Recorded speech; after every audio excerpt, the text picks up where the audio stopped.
All right, so Dr. Biddle also brought along his sidekick, Dave Bisbee. He's in there back there by the table. So if you'd like to purchase the books or whatever he has available on the table, you can see him as well. And we had Dr. Biddle here 2 years ago, I think. 2 years ago. He was supposed to be here in March during the Alpha Omega conference, but that kind of got canceled. So I didn't want to miss out on the opportunity. Plus, when we had our kids come here for a week, I had this all set up, and so it was such a shoe-in for me, but also a great blessing for us to have Dr. Biddle come and present. So, Brother Dan, please come and share with us Debunking Evolution as Taught in Public Schools. That's good. Thank you. All right, thank you. Okay, how are we doing on the sound? You guys hear me okay? Would you rather operate from down here or up here? You know, probably up here for now. That way I can see them, and see this, if that's all right. Yes. You guys can hear me okay? Terrific. Well, thank you for having me come out today. This is wonderful. This is actually our first time out of the cave in maybe 6 months, I think. We usually give, between 30 and 50 talks a year, and we were scheduled for the Alpha and Omega conference. We were going to go all over the place for that. It's a crazy week for us. We usually go to like 10 churches in 5 days. It's cram it all in there. But of course, with the COVID thing, everything was canceled, postponed, moved around. And has anyone heard about our annual conference, by the way? Okay, we have an annual conference at William Jessup every year. And we were going to hold that back in March, and then we had to postpone that and said, well, let's just do it in June because everything will be cleared by then. So we had to cancel hundreds of registrations, reschedule it for June again, and then had to cancel that one too. But I'm not calling it a cancellation, it was a postponement. So that's what we're doing. We're going to have it actually 1 year from the date that was originally scheduled. So it'll be March 13th at William Jessup. We have room for about 1,000 people, and last time we had about 400 booked before we had to scale back everything. So you guys, thank you for having me out today. I have been part of this ministry now for I think about 7 years. I didn't know that Genesis was a real history book until about 7 years ago, and I've been a Christian since I was 11 or 12 years old. In fact, I love studying apologetics. I used to study a lot about Mormonism and Jehovah's Witnesses and the Orthodox Christian faith. I love that stuff, but like many Christians, until about 7 years ago when it came to the Genesis account, I really had what I would call a neutral position. Well, Earth could be young, Earth can be old, the dinosaurs could have died out 65 million years ago, or they could have died out 4,400 years ago in the flood.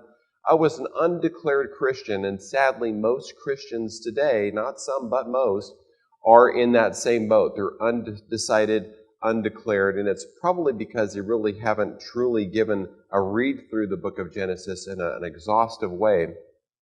But I would say that the Holy Spirit gave me a wake-up call. I took a life journey where I went to a presentation at Bayside Church, where much of my family goes there. I have a son over at Doxa, and I have my daughter and my son-in-law lead worship at Bayside Blue Oaks.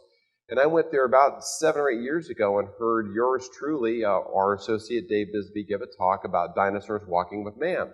And I went there as a skeptic thinking, this is going to be really interesting because I hear this guy's going to talk from a young Earth perspective, and he's going to try to convince me, a trained behavioral scientist who can really look at data, that dinosaurs walk with man. Boy, what an amazing talk this should be. It should be real interesting. I'm going to probably cut him off halfway and give him 6 questions he can't answer.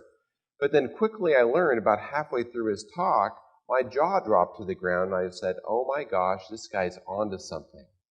It's not some fluke fundamentalist, closed-minded belief that this guy's got. He's actually bringing and delivering scientific, credible, historical, archaeological evidence that this might be true, that you might be able to really open up the first 11 chapters of Genesis and read it as a history book.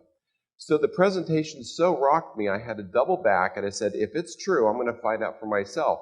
So I'm an obsessive researcher. I spent thousands of dollars, literally, in buying every single book and DVD I could buy on dinosaurs and Noah's flood, those 2 topics. I flew up to Canada, personally looked at all the dinosaur bone beds. I flew to Montana, did research up there, and about halfway through this research process, I realized one thing: it's all true. Exactly as the Bible says it. You don't need to jam millions of years in there. You don't need to take the days and stretch them out. And then I ran into some amazing things that I couldn't wiggle out of, is simply this.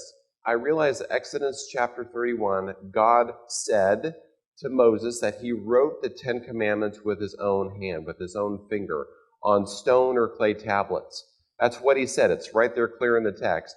Then you rewind about 10 chapters, in Exodus chapter 20, verse 11, God says when he's penning himself the 10 commandments, he writes in the fourth commandment regarding the Sabbath.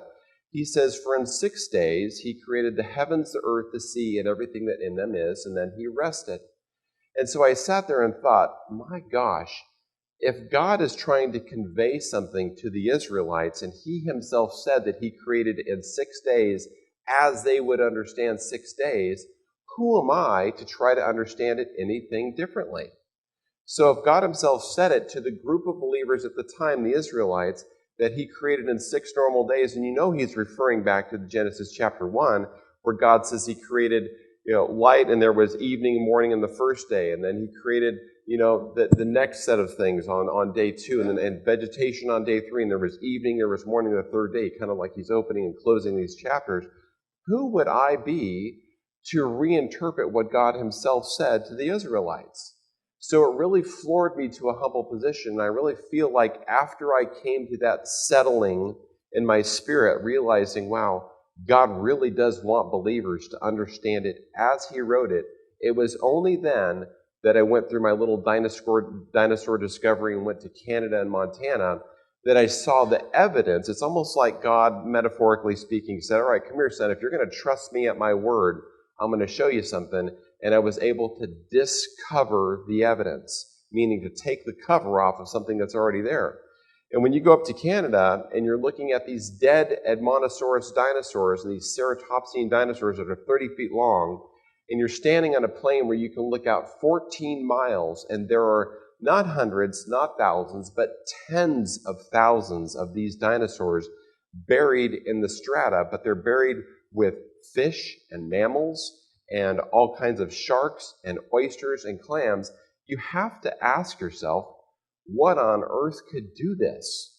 If it wasn't a global flood, I'm not looking at anything that's real evidence. And sure enough, my daughter and I were there, and it was about 110 degrees, and you're out looking at all this stuff, and a little kid walks up and pushes the audio play button on the museum. And we get to hear their explanation of how these tens of thousands of dinosaurs died. And the museum tape explains it that, well, there was this creek, and then there was a tropical storm that turned the creek into a river, and it kept raining, and the river overflowed its banks, and then one by one, these huge triceratops and ceratopsian dinosaurs and Edmontosaurus duckbills tried to swim for it and get across this swollen creek, and one by one got trapped in the mud and got buried. And you're hearing this explanation going, who on earth could believe that? Because these things are buried under 50 feet of mud, many of them. Some of them are right on the surface, but you think, how do you take a 30-foot dinosaur as big as this stage, not hundreds, but thousands of them, and bury them under 50 feet mud and entomb them with fish, oysters, and clams? You have to bring the ocean up in a radically catastrophic way and entomb 14 miles worth of dinosaurs in mud layers.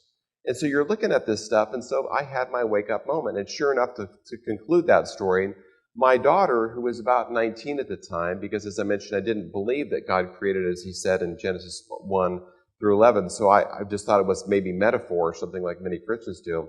But once I became a believer in that, I had to take my kids and retrain them what I should have taught them when they were younger. So my daughter was there, she's 19 years old, and she says, well, Dad, of course this is the only way this could happen. And she went on for about 5 minutes, and she had her epiphany moment. She's like, there's no way this could have been a river. I'm looking as far as my eyes can see, there's dead dinosaurs, and they're buried with oysters. What else could do that besides a worldwide flood? And she just went on and on and on and on. Well, lo and behold, the father of the kid who pushed the play button on the audio tape there for the museum, because it was an outdoor exhibit, he was getting closer to us and closer to us and closer to us, to the point where he was almost rudely eavesdropping. I think he was standing between me and my daughter. And it was 110 degrees out there, and we were the only people out on this outdoor exhibit. And so he was just eavesdropping and eavesdropping. But I'm like, that's fine. Go ahead and let them eavesdrop. But then we walked back to the car. My daughter said, look, I'm fried. It's super hot out here. I'm going to go get an ice cream cone. So I said, that's fine. I'm going to go out to the car. Because when you get over 40, you can't eat ice cream cones anymore. At least I can. So just maybe a few occasionally. So she was going to go splurge, and I'm walking out to the car, and I see this guy walking up to me. And I'm like, oh my gosh, I just don't want to have an evolution creation debate with this guy right now. It's hot. It's been out here all day. And I'm thinking, okay, he's going to attack me for what I believe in my kids and everything. So he walks up to me, and he was really polite. And he says, sir, do you mind if I ask you a few questions? And I said, sure, no problem. And he starts out by saying, I'm a licensed geologist, and I used to believe in this millions of years stuff, but after listening to your daughter for 5 minutes, I've completely changed my mind. So it was an amazing God appointment. It was incredible to see this licensed geologist change his mind, because he said, look, I drank in all this stuff about the strata and the millions of years and radiometric dating and all these things, but it just doesn't make sense when you go out and look at these fossil layers of how do you bury tens of thousands of dinosaurs over a 14-mile stretch under 50 feet of mud? It can't be a swollen river. It has to be something way more catastrophic than we could even imagine. And as God would have it, we left there that day, and my daughter said, hey, look at that rock and gem store. Let's go over there. It was several miles away. We went in there, and we're hanging out buying stuff. And this guy comes up behind me in line. Again, the trained geologist. So we had yet more fellowship. And then the day after that, I was at the Royal Tyrrell Museum and their huge gift shop. It's the biggest dinosaur museum in the world. And lo and behold, this guy came up behind me in line again. And we had more talks. So God had a heat-seeking missile on this guy as he was unwinding his layers of millions of years types of thinking. So I am just truly grateful that the Lord has opened my eyes to the truth of history, because I was conditioned, as many Christians, after watching History Channel and PBS and Nova and every movie I've ever seen. Do you ever notice that there's a consistent narrative in all of those things you go to? Almost every movie you see, you always hear millions of years evolution, millions of years evolution. The TV, History Channel, all that stuff, they're baking it into the minds of believers today, because if you just open God's Word and read Genesis 1 to 11, there is no millions of years. God said he wants us to believe in the 6 days, and if you take Genesis chapter 5 and 10, just 2 chapters, and add up the chronologies there, you get to an earth that's between 6,000 and 7,000 years old. And you get where God breathed Adam into existence and put him out of the clay of the dirt. So there's no way to get around it. But nowadays there's been a lot of compromise, and people are trading a biblical worldview for a secular worldview. And we can see the result of it. For example, all the race stuff that's going on now. If you truly believe what God says in his word about the creation of Adam and how everyone got bottlenecked with Noah, and the whole human family got down to 8 people, and then afterwards the Tower of Babel and the dispersion, there's zero room for racism, because we're all brothers and sisters that go back to a quite recent history. You know, when the people got on the Mayflower and they came over to the East Coast and they looked at the Native Americans, do you know that was a reunion, that those 2 people groups had not seen their cousins and brothers and sisters since about 3,500 years before with the Tower of Babel? If I did my math right, yeah. So about 3,000 to 4,000 years ago. But what an amazing thing. So there is no room for racism if you're fundamentally tied into a biblical view of the world. Okay, so with that 20-minute introduction, I'm now going to stream through a whole bunch of stuff real quick, because I like talking in that ways, because I'm going to keep everyone's attention by going fast. I'm going to throw out a lot of different topics that will be interesting, some of which will be interested to some and not for others, but we're going to cover a lot of different things. I gave a little bit of intro about our ministry. We have 2 primary offerings. We have our Debunking Evolution program, which is for 5th to 10th graders. And we're going to have all that stuff available at the end of our talks today. And then if you have a high school or college student, please, please, please put them through our 7 Myths program, because even sending them to a Christian college nowadays, their faith in many colleges will still be challenged because of the liberal teaching that's been infused in a lot of colleges today. So those are our 2 main offerings, and we also have a Q&A book back there. But if you go to our website, we have a whole host of different books you can take a look at. They're all there on our website. Our main offering today that we have is called our Genesis Apologetics mobile app, and that's because teens nowadays spend 6.7 hours a day on their phone. And so we are going to them. We have a mobile app they can download. It has all our teaching videos. We're going up to close to about 100,000 installations worldwide on that. You can just download the app for free, and it basically plumbs into all of our main videos on YouTube, or you can go to our YouTube channel. Everything I say today is going to be in alignment with the main Christian curriculum providers in the world. You've got things like Abeka or Bob Jones University. So when I talk about man living with dinosaurs, we're actually in good company. It's a widely held belief. So I want to spend some time on why is creation teaching important, because one of the main criticisms we get sometimes of our ministry is, well, why can't we just believe whatever we want to believe? Why is this stuff important? Why do we have to divide on things like the age of the earth or dinosaurs, things like that? And I think it's because of two things. I think that a Christian's life and effectiveness for the kingdom will only be as effective as possible if two components are there. The first is you have to believe the Bible's true historically, not just as a faith advisory book. It's a good book of recommendations or maybe some rules. You have to believe that it's credible scientifically and historically. And the second thing is, I think you need to have an intimate relationship with the Holy Spirit. The only way I can do this ministry effectively and go stand up at Sierra College in front of a room full of atheists is by being empowered and directed by the Holy Spirit. What to say, how to plan, how to respond. I do not want to fly solo in the flesh doing a spiritual work. So those two things are quite important. So, and of course, Jesus said, you should love the Lord with all your heart, your soul, your strength, and your mind. There's 4 components there, and I see a lot of Christians nowadays, particularly the next millennial generation, loving God experientially, but their minds are about 10 feet behind them, held down by anchors, thinking, well, it's really not true, is it? Our faith might be based on these mythologies, or I hear this a lot, I'm a New Testament Christian. That's kind of the new thing that's going on with today's youth is, well, I just believe in the New Testament and Jesus. Well, I have 2 questions for you. What did Jesus teach about the Old Testament? Didn't he teach that Noah's flood was a real thing? And didn't he use Noah's flood to teach about what's going to happen when he comes back? Same thing.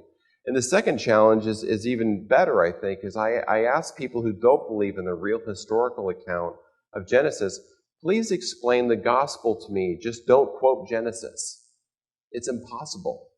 And if you quote Genesis when you're explaining the gospel, and Genesis is some mythology book, and you've got Jesus dying for the sins of 2 mythical people, or 2 people who evolved in the image of apes, not in the image of God, then you've got a watered-down gospel if you have one at all.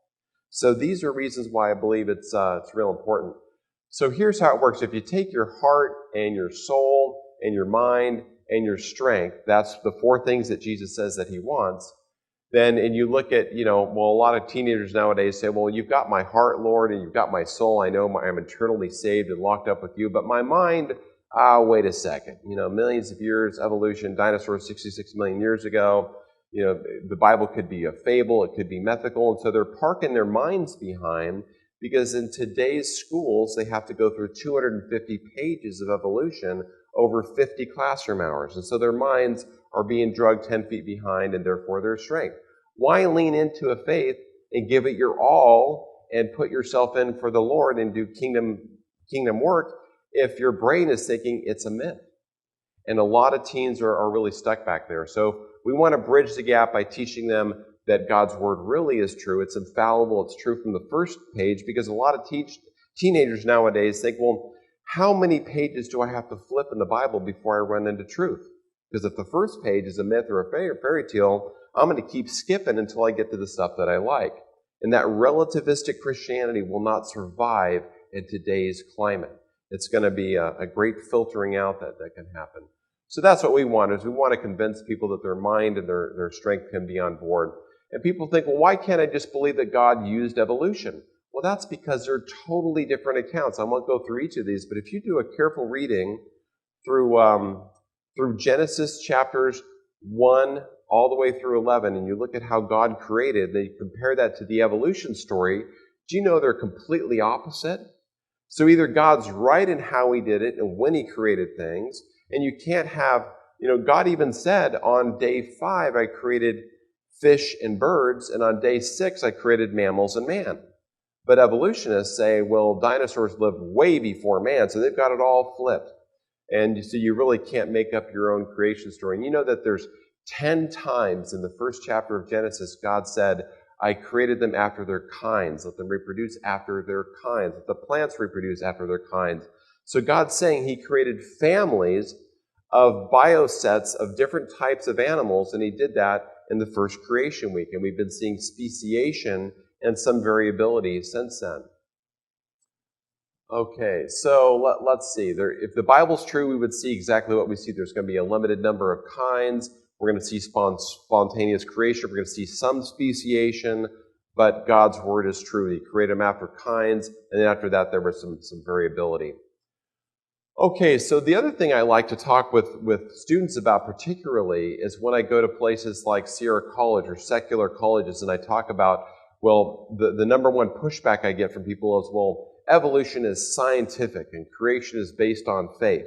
Well, I testified as an expert on research, evidence, and statistics for 20 years in state and federal courts. I really do know what evidence is and what testable theories are and things like that. So if you look at what the scientific method is, the scientific method by which we put people on the moon and manufacture new medicines is based on the observable, testable, repeatable scientific method. So if you want to say something scientific, you have to be able to observe it, test it, and repeat it, and develop falsifiable hypotheses. Well, do you know what the theory of evolution? You can't do those 3 things. So automatically, 3 of the 6 requirements for practicing the scientific method cannot be done for evolution, because you can't go back in the past and observe, test, and repeat millions of years or evolution. When you find a fossil in the ground, all you know about it is that it died. You don't know if it had kids, you don't know if it was a transition, and sometimes you might not even know how it died. All you know is that the animal was once living and now it's dead. So there's observational science, which is the true form of science, and then there's historical science, and that's what evolution is based on. In 4,000 to 5,000 years of written history, no one has once ever documented a kind becoming a different kind. Animals, just like the Bible says, beget after their own kinds. So we really have the same evidence. There's just 2 different ways of looking at it. You can look at the data that we can observe with our eyes today. We can see the fossils. You can look at it through a biblical worldview and believe what God says, or you can look at it through a secular worldview. 2 different ways of looking at it, but real science is observable, testable, repeatable, and falsifiable, and you can't do any of those things with the theory of evolution. So that typically takes a rug right out of my secular students, because they got to understand real science means you got to watch it, test it, and repeat it. You can't go back and rely on all the history. So evolution teaching in public schools, they go after 10 different pillars. We're going to cover each one of these quickly today, but if you go through, as we have, through the 6th grade textbooks, 7th grade textbooks, and the high school textbooks, actually now with the new curriculum, the next generation science standards, they've actually moved evolution teaching to 2nd grade, so they're getting them even younger now. But if you read all those books and distill the hundreds of pages of evolution teaching, you really only get it down to 10 different topics. And those are the ones that we're going to be addressing quickly today. So with the first one being the age of the earth and radiometric dating.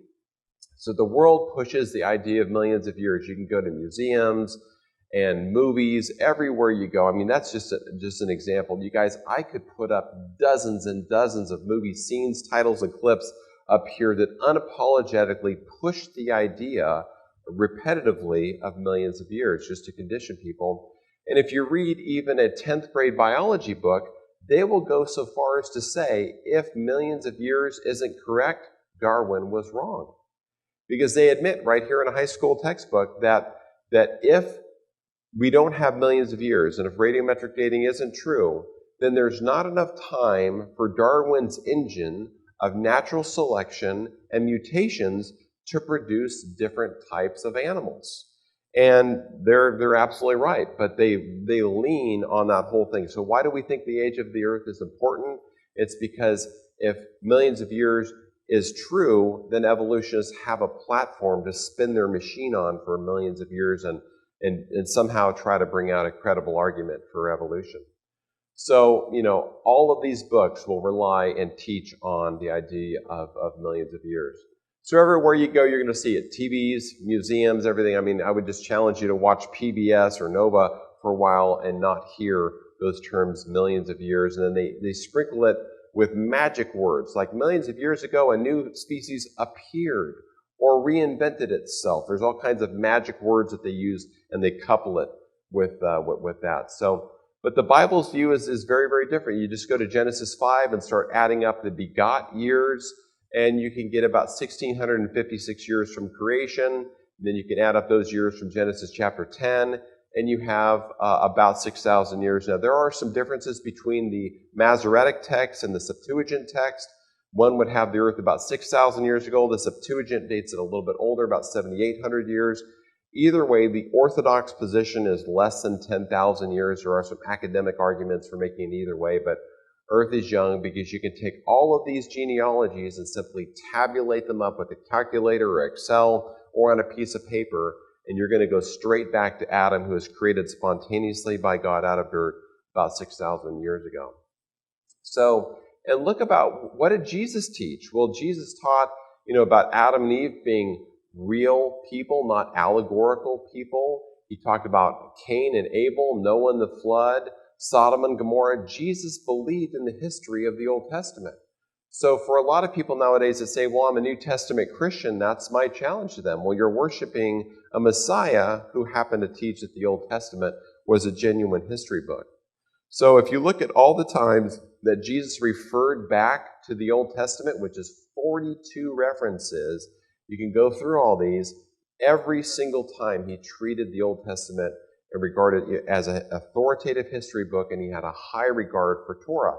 Jesus was the Word. Of course, he upheld exactly as it was penned, and he himself said that not a jot or a tittle will disappear from Torah history until the end of the age. So it's a long-standing truth.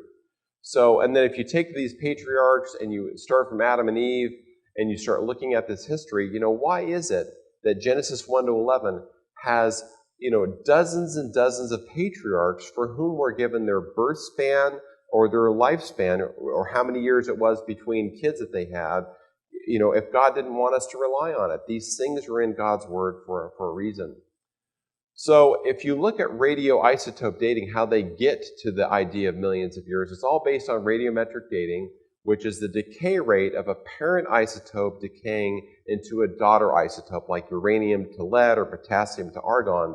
That's very clinical, it's very scientific, and you're going to get generally consistent results, but the assumptions are untestable, and the assumptions are flawed. So if you get a stack of ash layers or sedimentary rock and you have some things that you can date in there, you will get, generally speaking, reliable dates that are relatively correct. They'll be able to tell you which layers were put down first, but they're talking in denominators of millions of years. So they're relatively going to work good, but they're not going to be correct in absolute number of years. But the science itself is a pretty testable thing. They have millions and millions of dollars worth of scientific apparatus that they use for doing this. And they're going to get some good dates relatively, but not in an absolute sense, because the assumptions are wrong. You can't go back and test, well, how much parent isotope was there at the beginning? What's the decay rate? How much daughter element was there at the beginning?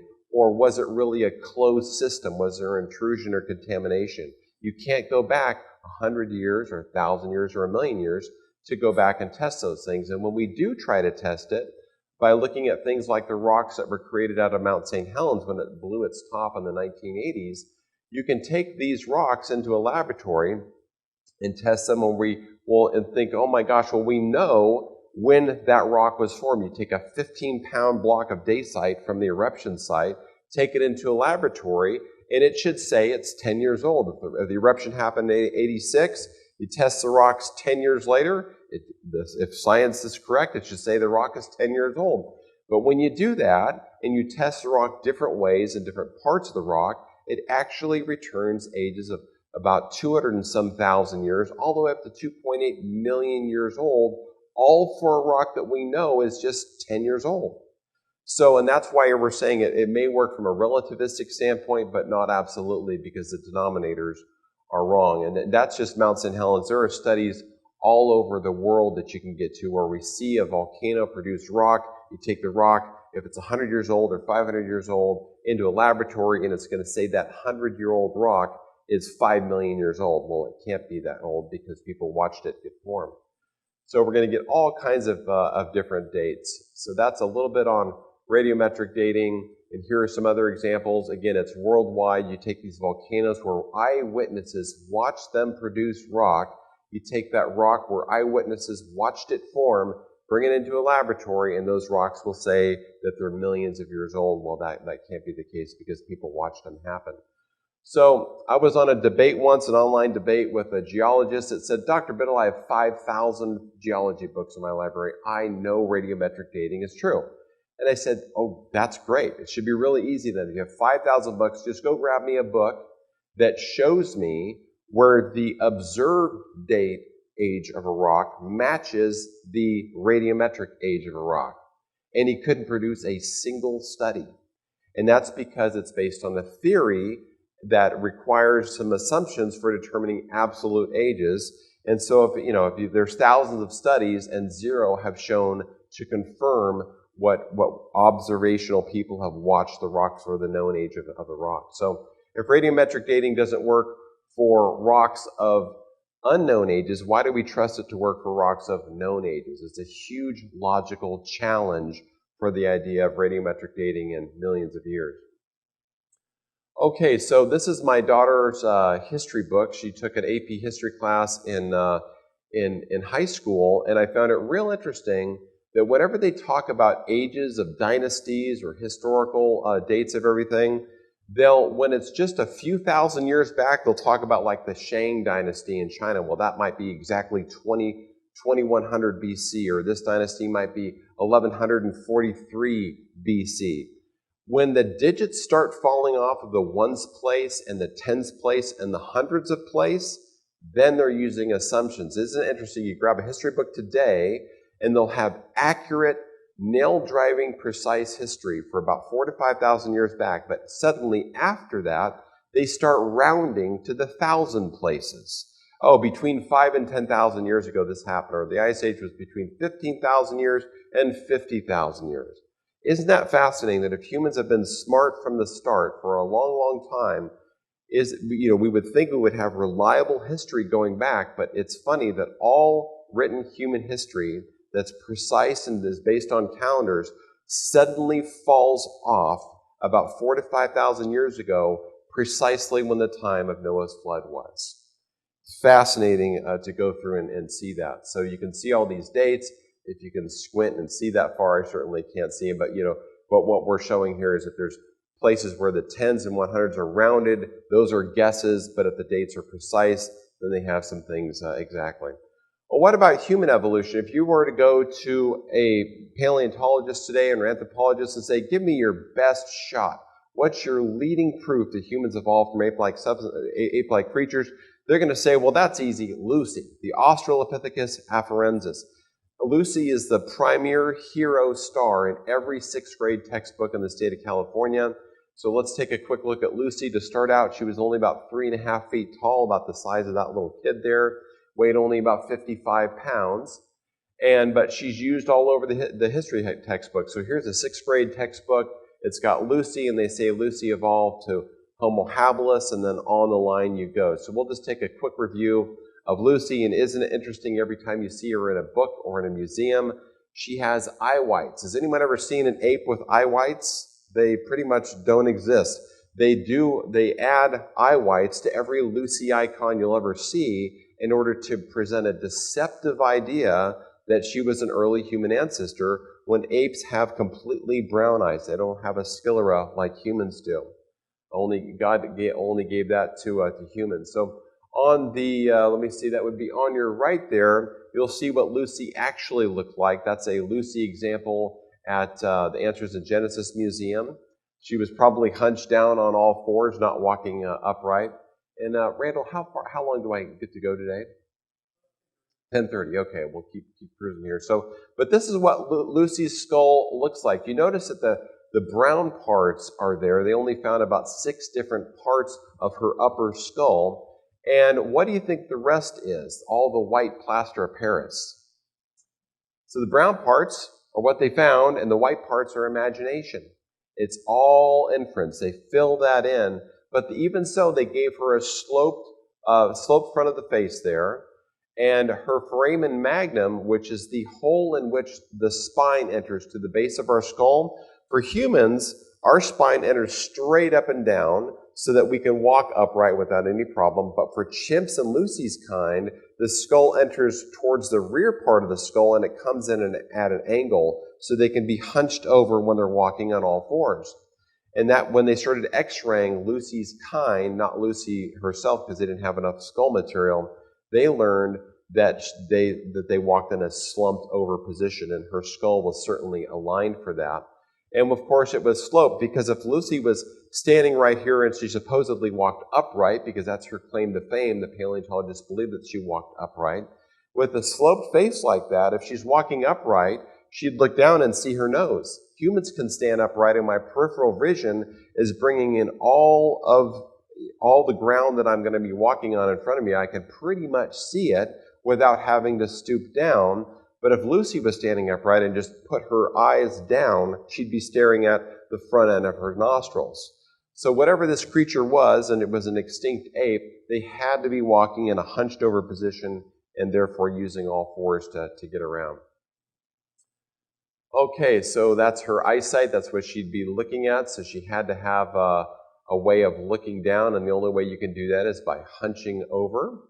So that doesn't make much sense. And here's some, and these aren't creationist journals I'm pulling from. This is all from secular science. These are scientific articles written by people who believe in evolution, who are studying the skulls of Australopithecines and making the conclusion, yep, she pretty much had to walk like an ape because of the sloped face and her spine entering way back, set in the skull and coming in at an angle.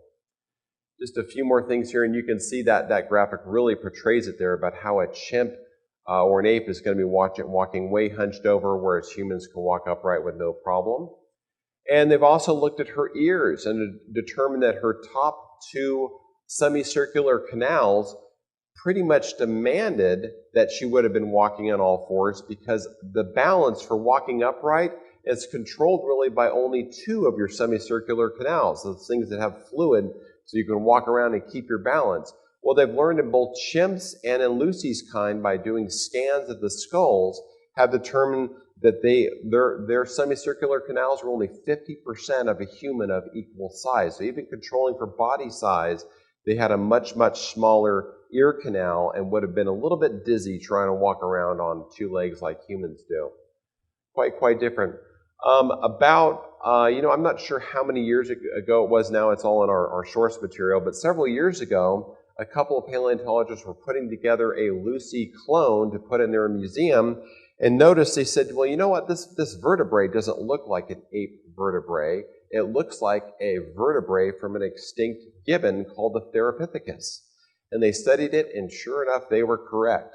So if you go in every single natural history museum today around the world, you will see that little tiny thoracic vertebrae in every single Lucy fossil exhibit display everywhere, but scientists now admit it doesn't belong to an Australopithecine, it belongs to a Therapithecus, which is an extinct type of gibbon. So my question is, well, gosh, if you mixed up one bone and you recovered Lucy from a 20-foot radius and you had to move tons and tons of dirt to sift her out of this area, what else might belong to maybe a small human or a different kind of ape? Is this really an semblance of one type of species? Well, at least now we know that it's 2 species represented by her fossil collection. So it really begs speculation on the rest of it. And they're not even sure now about Lucy's gender. They're saying Lucy or Lucifer. That's a pretty interesting title for an extinct ape that's deceiving the whole world about evolution. Or Lucy or Brucey. So now they're not quite sure about her gender. And they've also learned since that she had locking wrists, just like apes do today. There was a concave and convex locking system where her bone meets her wrist so it can lock into place for knuckle walking, much like our knees can do. As I stand here now, it's not much effort to stand. But they've also learned that Lucy had locking wrists so that she can walk on all fours. And the reason that kids go into the 911 emergency nowadays, the number one reason is they're breaking their wrists on skateboards and rollerblades and things like that. So we're truly not designed to bear any weight on a wrist because they flop around like this. But Lucy could lock her wrists into place for knuckle walking. So totally different type of design there. So there's Lucy's, and chimps and humans. You can see that little red line come across. A concave, convex locking system to lock in like a socket, but humans don't have anything like it. It's completely flat. We cannot lock our wrists into place for any type of knuckle walking. Even her fingers were curved and ape-like, and the scientists say even by ape standards. So I have the ability to completely make my hand flat like a blade here. Lucy could not do that because her digits themselves are curved, which makes a lot of sense if you're going to be swinging from trees, which apes are so well prepared for doing. CNN a few years ago had a huge thing that they did on Lucy based upon a bunch of forensic scientists at a Texas university. They took Lucy's bones and scanned them and determined her cause of death, which they now say was Lucy, the ape that was supposedly walking upright like a human, died while falling 40 feet out of a tree at 35 miles an hour. So isn't that ironic that the ape that supposedly stood up and walked like humans now died falling out of a tree because they looked at the breakages in her bones and her hips and determined that they were green stick fractures. And a green stick fracture is when you take like a green stick and bend it until it starts splintering out and then breaks. So they determined that she died while trying to break her fall while falling out of a tree. So certainly not walking around on two legs like that. So next I want to play a clip from Donald Johanson that aired on BBC. And hopefully the volume works for this. We didn't try it beforehand. But so this is Donald Johanson, the person who discovered Lucy, explaining the collection of Australopithecine fossils that they have. Let me turn up the volume a little bit. Named after the Afar region. Perfect. Okay, I'll start again. And we know that they're very large individuals. One more time. All right, here we go. So listen carefully to what Donald Johanson says. We now have 400 specimens of Lucy's species, Australopithecus afarensis, named after the Afar region.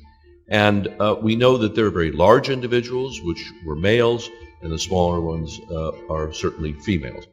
So right when he's saying that we now have 400 specimens of Lucy's kind, what did they display on the screen? They displayed hundreds and hundreds of upright walking skeletons.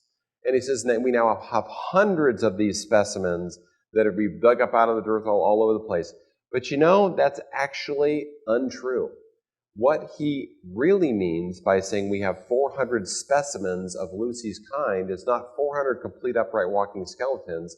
They really have this. This is the bones from the entire Hadar collection. You see Lucy there on the bottom, and then everything above Lucy are all of the fossils that they found of Lucy's kind. So when he says 400 specimens, he doesn't mean we have 400 complete upright walking skeletons. He really means that we have 400 bone pieces, shards, and chips, 35% of which are teeth. So when they say you have 400 specimens of Lucy's kind, that's it. You can put them on a picnic table, and so it's not a lot. You can take all those bones and put them in a 5-gallon Home Depot bucket, and that's it. That's the best proof that they have that we supposedly evolved from ape-like creatures. Okay, so every time you see Lucy and you go in these museums, she's standing upright, she's got eye whites, and sometimes she looks like she's even pontificating. She's in deep thought, or she's studying philosophy. Or in this one here, I forget which museum this is, they actually took the fur off of Lucy, and I had to put a little bikini on her there because she was anatomically correct. And now she's got a kid and a husband and no fur. So now she's got bare skin like humans have. So and there's Lucy that looks like she's happy in that one, Lucy in deep thought. I mean, they really do a good job to try to make her look human-like when she was really just a 3.5-foot extinct ape creature. Okay, let's move on real quickly to adaptation and natural selection. Those are the two things that are also get pitched in today's biology classes and life science classes. Those two pillars there. And so the Bible says, let them produce after their kinds. And evolution says, well, small changes over millions of years can produce new kinds. But in 4,000 to 5,000 years, all we've watched is cows giving birth to cows and raccoons giving birth to raccoons. We've never seen a raccoon and a bear have a shared kind. Isn't it interesting that God has locked up the fertile nature of the kinds that you can't breed outside of kinds? You can have a lion and a tiger can have an offspring. You look at the 8 different types of bear species, 5 or 6 of the bear species in the bear family, the Ursidae family, they're all still interfertile. Sometimes you get some genetic distancing or drift where the species can no longer breed together, but in most cases it's quite obvious what kinds are. But if you look at the idea of mutations, well, mutations are bad. Mutations corrupt information in the original gene pool. So if you have a mutation with things like these fruit flies, they're going to start getting corrupted wings, and it's going to simply die off, or you get a cow with 2 heads, something like that. So generally speaking, the idea of mutations leading to new information is a myth. Mutations take an existing gene code and will have changes, insertions or deletions that might happen to a gene code. But generally speaking, the original kind is going to be the most robust type of creature to live in the environment that God designed it to live with. So if you look at dogs, for example, we can go from Canis lupus, which is the wolf kind, and we can breed from that genetic information to the 337 different dog breeds we have today. But you can't go back from a Chihuahua to a wolf because we've lost information and a lot of those codes have been turned off. But the original kind, in this case, the dog kind, would be the wolf.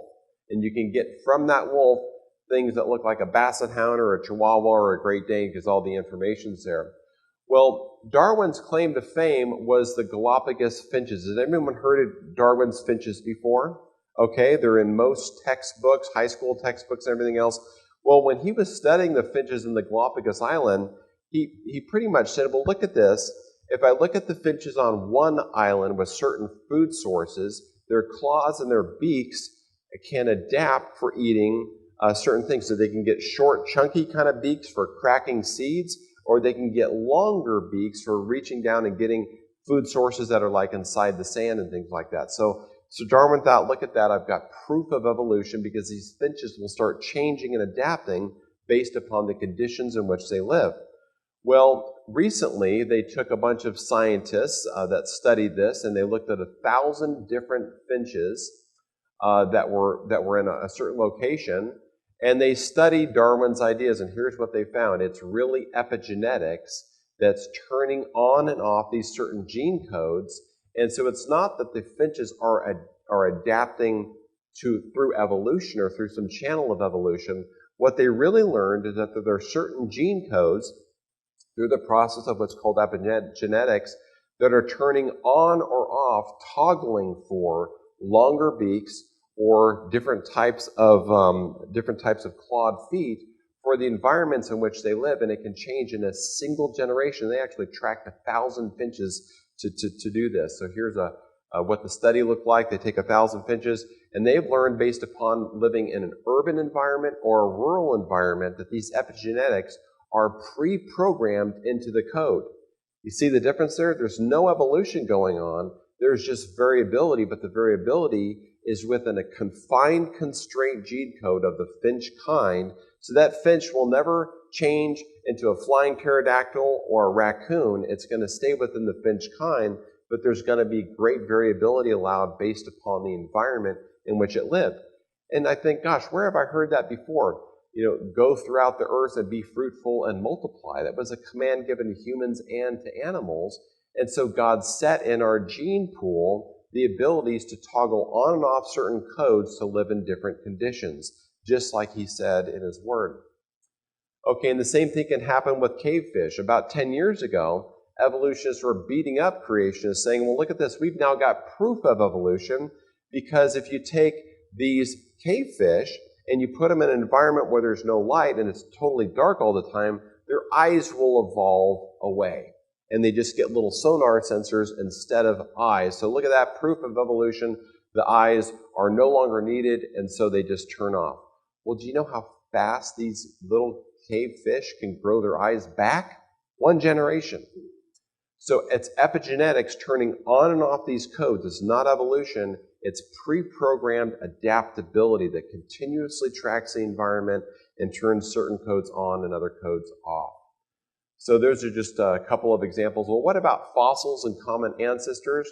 Well, we know from the fossil record that there are billions of dead things buried all over the place. You know, if you look at you can go to Fossil Works, it's online. It has a tabular database of all kinds of fossils around the world. There are billions of fossils buried all over the place. So how did that happen? Well, we believe it was a catastrophic worldwide flood that put scars on the earth that we can even see today. And I hope you can stay around for my Noah's Flood talk at 10:45 today, because we're going to get into some amazing new cutting-edge research that's recently come out that has shown how obvious Noah's Flood is. And here's an obvious example. You can just see the earth, and you can look at the Mid-Atlantic Ridge, you can look at this 40,000-mile rift system that goes all over the earth, and it's even got ridges and elevation and slopes on each side, because when the linear rifting happened during Noah's Flood, it pushed these continents apart about 5 miles per hour, rapidly burying and entombing the animals in the mud layers that we see today. So that's what's responsible for the fossil record. So we don't have millions of years of evolution with these ocean-like creatures that look like simple creatures going up and burying in a geological column. What we have is the order in which the animals were buried during the flood. Starting first with the creatures that lived on the bottom of the ocean. They were the first to go and get entombed, followed by fish, and then reptiles and mammals, of course, kind of in a linear way like that. But generally speaking, the fossil record does reveal an order of burial, but it's related to a flood, not due to evolution. So we think that the flood is a much better explanation, because if you had a worldwide flood, it's going to start by burying these ocean life first, and the amphibians are next to go, and then it goes on up in a stage like that. And you've got humans at the very end, could be smart and try to float or try to go for high ground before they could get buried, but they eventually did as well. Okay, let's see here. Moving on. We've got fossilized bats. I love this one. Dr. Carl Werner did a bunch of study by going to 60 different museums around the world, taking pictures of all the different fossils and all these different supposed transitionary forms. Well, isn't it interesting that the idea of bats is that some mouse-like rodent eventually grew wings and adapted into a bat? Well, if that was true, we should have mice at the bottom of some evolutionary chain and then bats at the top, and then you get a bunch of brats in the middle, as they're eventually growing their wings, sprouting out into little flippers, and then they're able to fly eventually. Well, you know what? Every time they find a bat in the fossil record, it's just a bat. It's fully formed. There's no evolution. There's no transitioning forms. And you would think, well, they could say, well, we just haven't discovered enough bats. We need to keep digging. Well, there's been over 1,000 fossilized bats. There's probably many more than that dug up out of the earth. And they've never found a pre-bat, a transition bat. They always just show up as bats. And it's not just bats. It's pretty much all kinds of creatures. You can go around and look at turtles, for example. They've collected 100,000 turtles, and there's never a pre-turtle, anything but a turtle. They always show up fully formed. Sometimes they're bigger in the past, if you go back and dig in the fossil record, but 0 pre-turtles have ever been found. And this goes on for creature after creature after creature. In fact, the one that gets me the most is pterodactyls, because evolutionists, paleontologists have completely punted on the topic.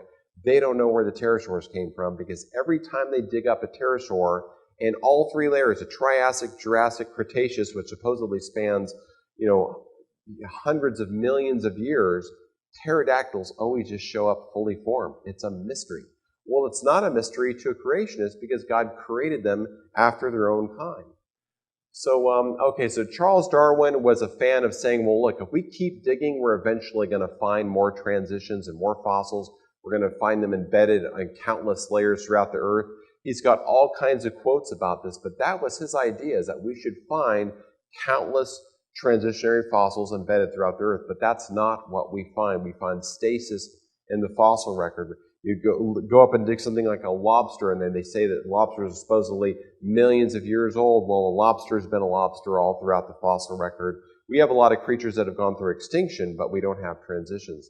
Well, what about homological structures? Well, it looks like if you look at a dolphin fin and a whale fin and a human arm, look at that, there might be some similarities there. They go from 1 bone to 2 to sometimes 5, and they say, well, that proves that we all evolved from a similar common ancestor.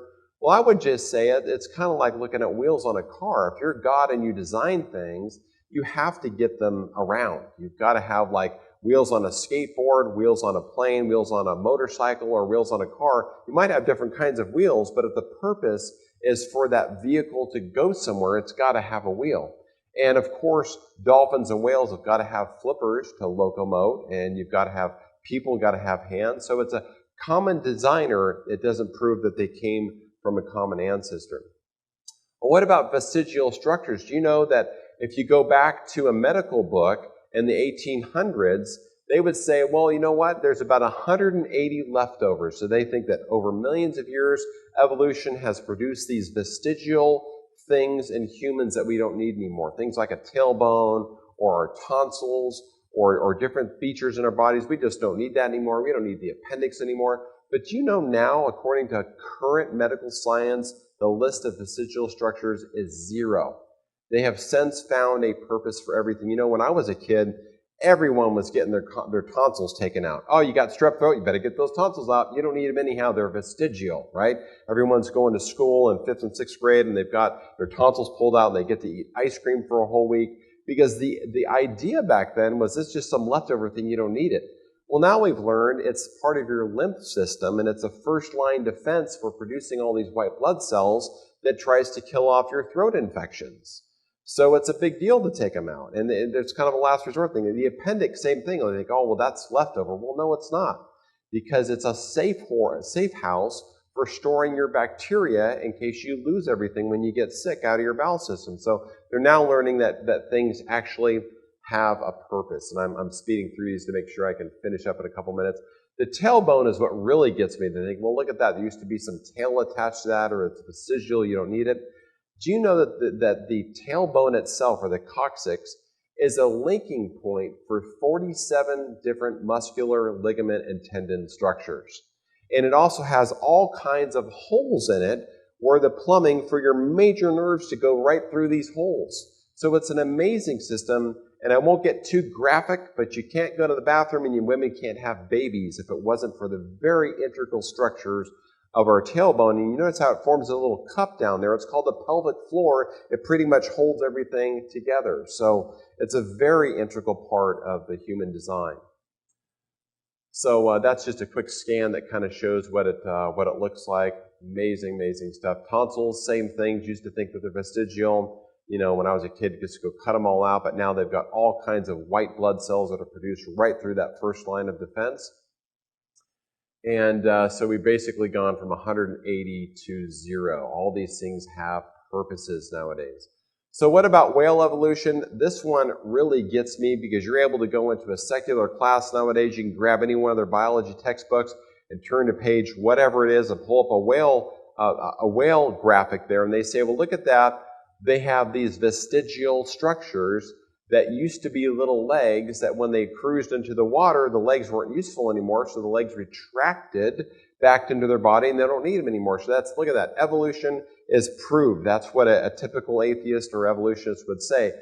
And this is just an example from a textbook saying they're vestigial little legs that have retreated back. They have no purpose anymore. And then sure enough, a study came out in the journal called Evolution, and they proved that they're now called claspers, mating claspers. And they provide a bony mechanical structure for the reproductive organs that allow these huge multi-ton animals to join together while they're swimming around underwater in a way that allows reproduction to happen. Without these bony structures, these mechanical scaffolding to hold everything together, dolphins and whales could not reproduce. And so they've since admitted this in the Evolution Journal, but when I pick up a high school biology book, No, they say they're vestigial leftovers things when they don't even know that their own books are now saying, well, they're not vestigial things anymore, they're just leftovers. Okay, for extinction, I'm going to show a quick 2-minute video, and then I think we'll wrap up, and we may or may not have time for questions.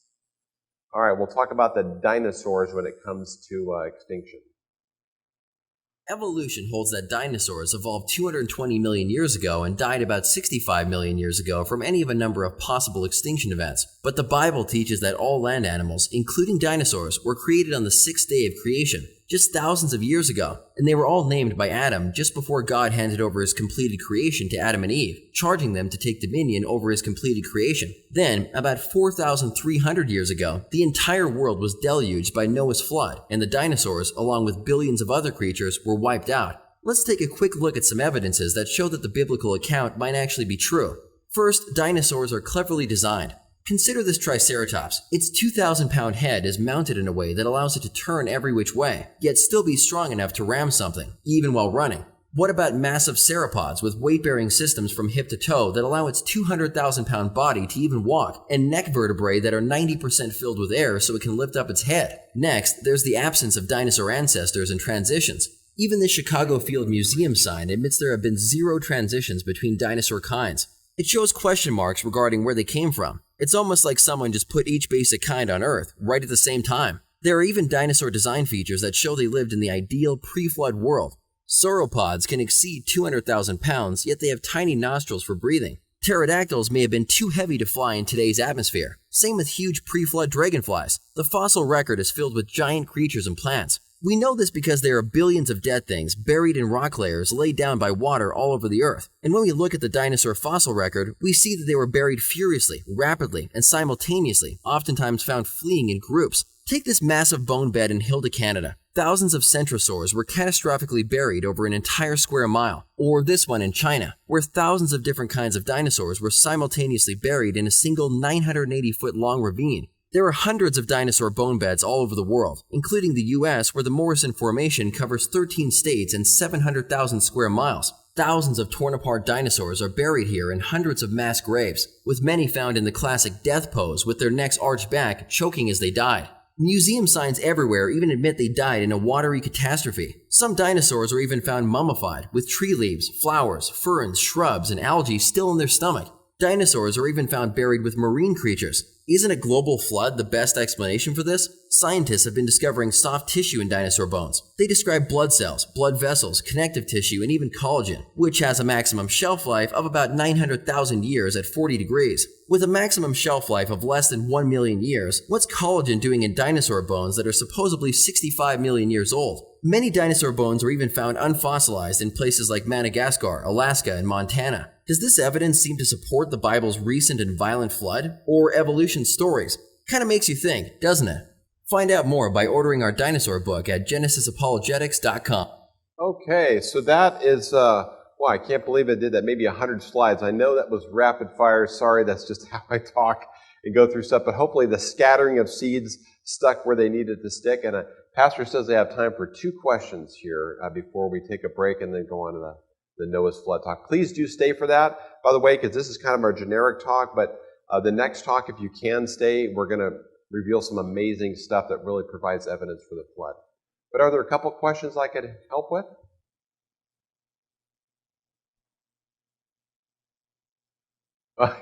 Yeah, there you go. I see one Go ahead. back there. Okay, sure, yes.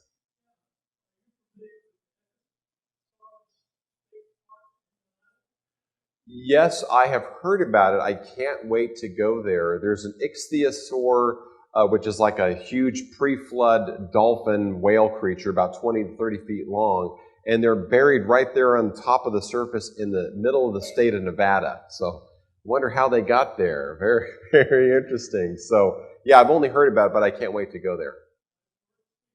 Okay, I will add that to my list. Yes, good. Any other questions?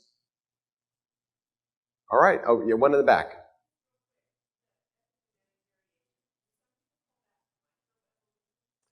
You know, I guess you could, because as a creationist, generally speaking, we wouldn't believe in macroevolution, but microevolution may be a more appropriate term because biologists want to really be true with reform would just be to say adaptability within species.